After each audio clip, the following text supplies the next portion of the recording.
Let's cover the US 100 first. If you don't have my free training, remember it's underneath this video, https://bit.ly/wills_bpa. Don't forget to like, share, comment, and subscribe wherever you're watching this. YouTube, TradingView is.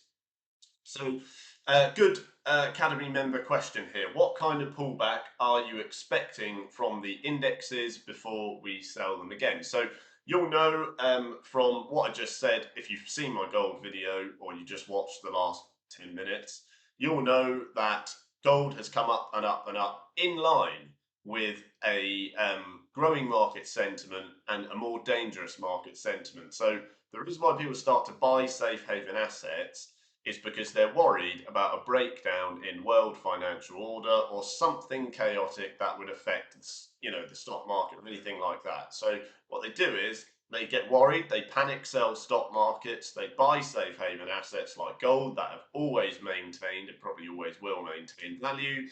That is what pulls down the indices and puts things like precious metals like gold up.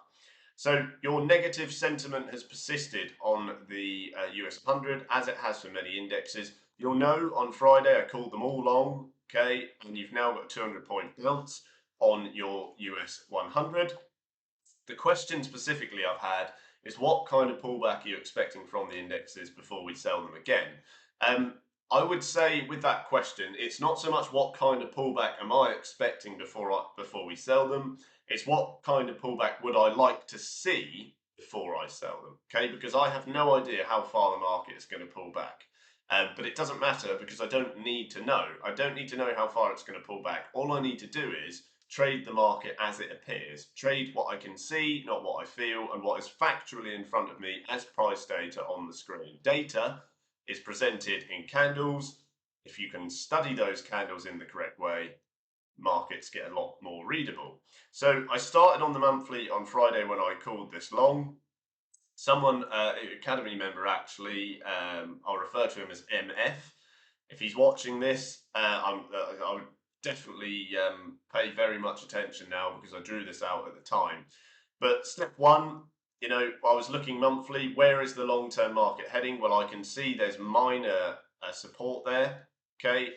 And I know my stochastic oscillator hasn't come very far, but it doesn't particularly matter because it doesn't have to be all the way down here for me to get long. I just simply scale my risk to how high the market is. So because the pullback's only come back 3 candles, it's not an enormous retracement. I can bear that in mind when I take my entry.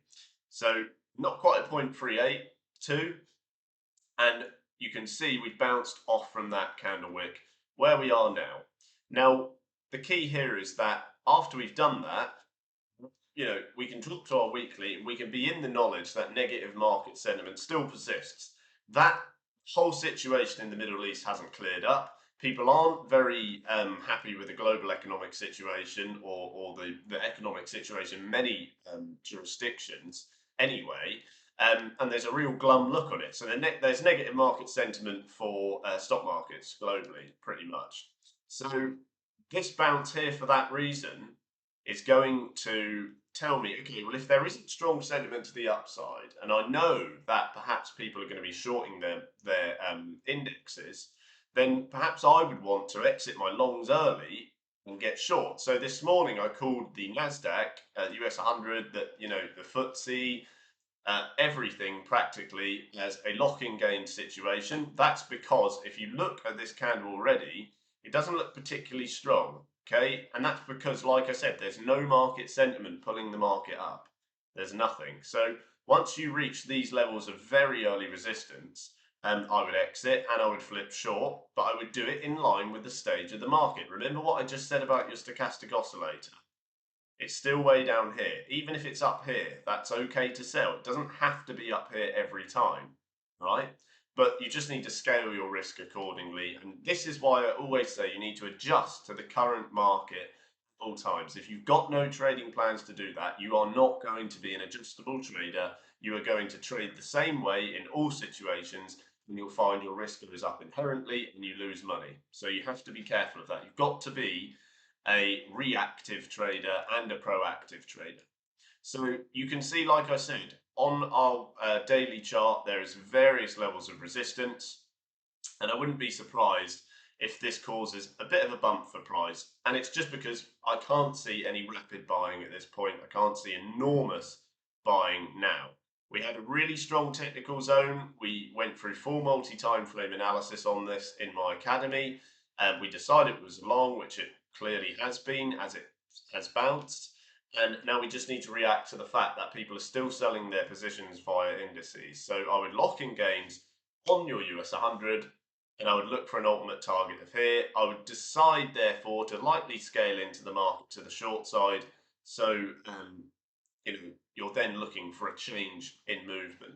Now, if you look at something like your S&P E-mini futures, you can see it's much the same. That push is hardly doing anything for you, but it has come off from very, very key long-term support, which you can see if you put your time frames up. So if you go to something like your monthly, you can see there was a large layer of price action here, effectively like a really concrete floor.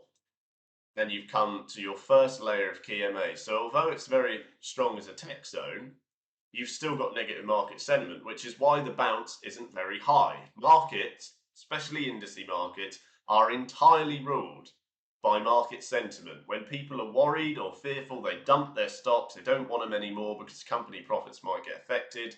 And when they're not fearful and they have pure strength in the regrowth of the economy, like you had from the financial crisis to now, they start to buy again and the stock market ascends. So when people have confidence, they invest in stocks. It brings up stock markets. When they don't have confidence, they short sell their holdings and they sell stock markets, and they put their money into things that have persistently grown in value for a very long time, because if all goes wrong, they can get under the mattress, get a bar of gold out and transfer it into cash.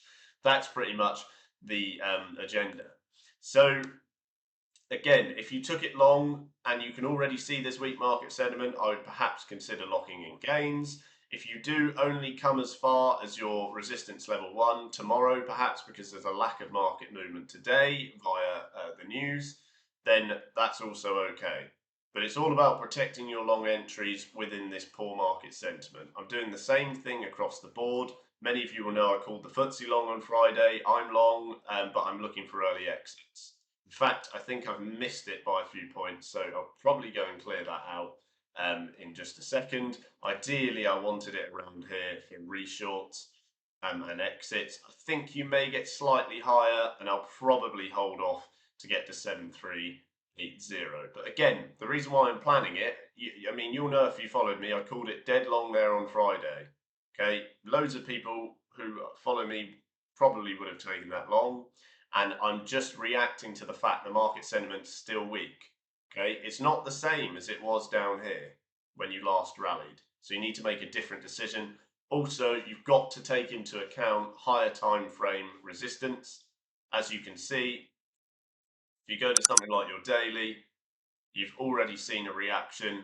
More importantly, if you go to your weekly, okay, again, it doesn't look convincing. You're coming into very, very early resistance, and it's on your monthly as well. Okay, weekly, monthly, there's a wall of resistance. You've got poor market sentiment. I would much rather take the money early amid poor market sentiment and reshort and hang on and on and on and on. So I'm protecting my positions, I'm protecting my portfolio, I'm protecting my equity by adjusting my risk, becoming risk averse in the face of a strong risk market. Okay, when you've got things hitting the fan, things are getting worse, you've got to adjust to that. You have to, because if you don't, you'll get left behind and it becomes extremely dangerous to essentially just attempt to trade that way. Okay, so be very careful in that regard. Brilliant question from a Academy member in regards to the US100 or just stock markets in general. I'll look to close out my FTSE gains as well, and I'll look short. Thanks for watching.